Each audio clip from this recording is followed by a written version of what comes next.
Hey folks, in this video we're going to be working on some more advanced bluegrass guitar licks, and we're going to be focusing on licks that work over around the horn progressions in the key of G.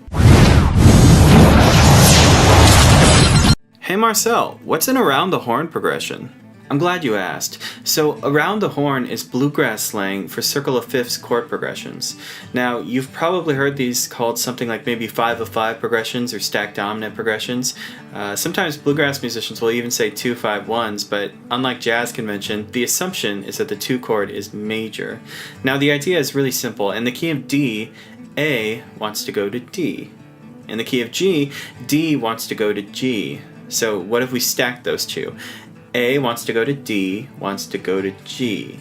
So even if you've never played a song with these chords, you've likely heard a song that has these chords. In fact, we can use these chords to play Happy Birthday if we want to.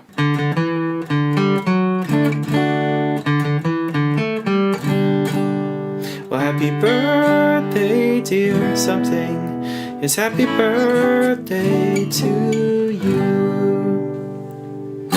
So I'm going to play all 5 licks that I have prepared for you today, and then afterwards I'm going to explain them. So stick around if you want the play-by-play, or just watch the beginning if all you need is the video and the tabs. Also, I'm going to be visiting Raleigh, North Carolina, so if you have any hookups for bluegrass jams in September, please let me know, because I'm going to be there for a bit. Anyway, here are all the licks.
So in this first lick, when I'm playing over the A7 chord, I'm thinking about it like I'm in the key of D. This helps me include that C sharp note, which is the real flavor note of A7. Now after that, I play some fairly standard stuff over the D chord, and I end it with a flat run. Also, those hammer-ons that come in on the offbeats, I stole those from Banjo Lick. I think I've said that in the past before though, but here's the lick.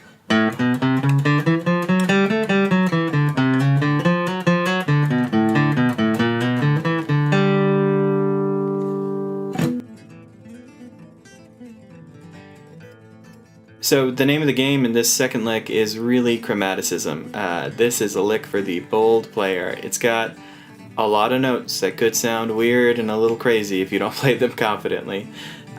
You pick every single note except for the slide at the end. You make it as clean as possible, and if you want to think about how the lick works, I would just think about those chord shapes of A7 and D7. I'm really either walking up to notes or walking away from notes in those chords, and that's what makes it all work. Sounds like this.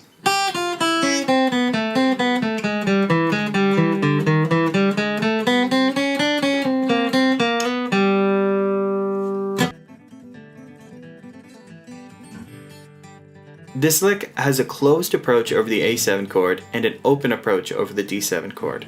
So I start out with some fairly heavy chromaticism. I'm walking down from A7 chord tones. After that, I use the flatted third to the major third, first with a slide, then with a hammer-on. Then I do some more chromaticism. And I'm ending with my scapegoat technique, where I use that to get my escape note. And you might have learned that from my Descending the Neck video. After that, I do some pretty standard pentatonic filler over the D chord. Let's see, what is it? And then I end it with a flat run. Let's hear that whole lick now.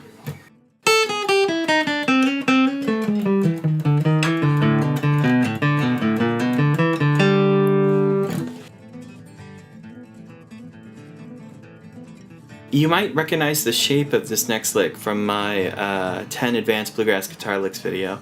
All I did was move the beginning of the lick up 2 frets so I can play it over an A chord instead of a G chord. Then over that D7 chord, I use a 6th idea that you would probably recognize from my 10 more Advanced Bluegrass Guitar Licks.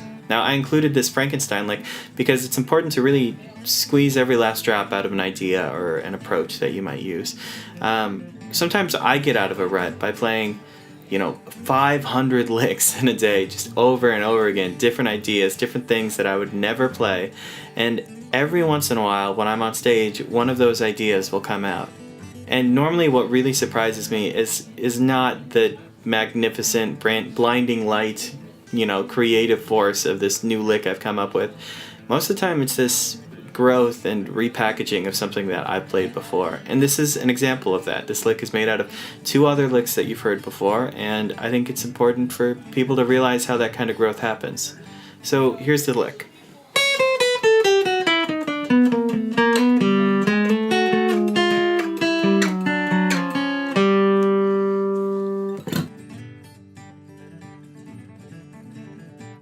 So this last lick is a really good example of something I'd probably never play while on stage. And it's not because it isn't good, but it's because I'm normally not in this part of the neck when this part of a chord progression comes up. So recognizing and addressing those kind of blind spots in your playing is a really good way to grow as an artist too. So I'm addressing one of my own blind spots in this video by coming up with this lick and hopefully doing an okay job. Let's try not to mess it up right here.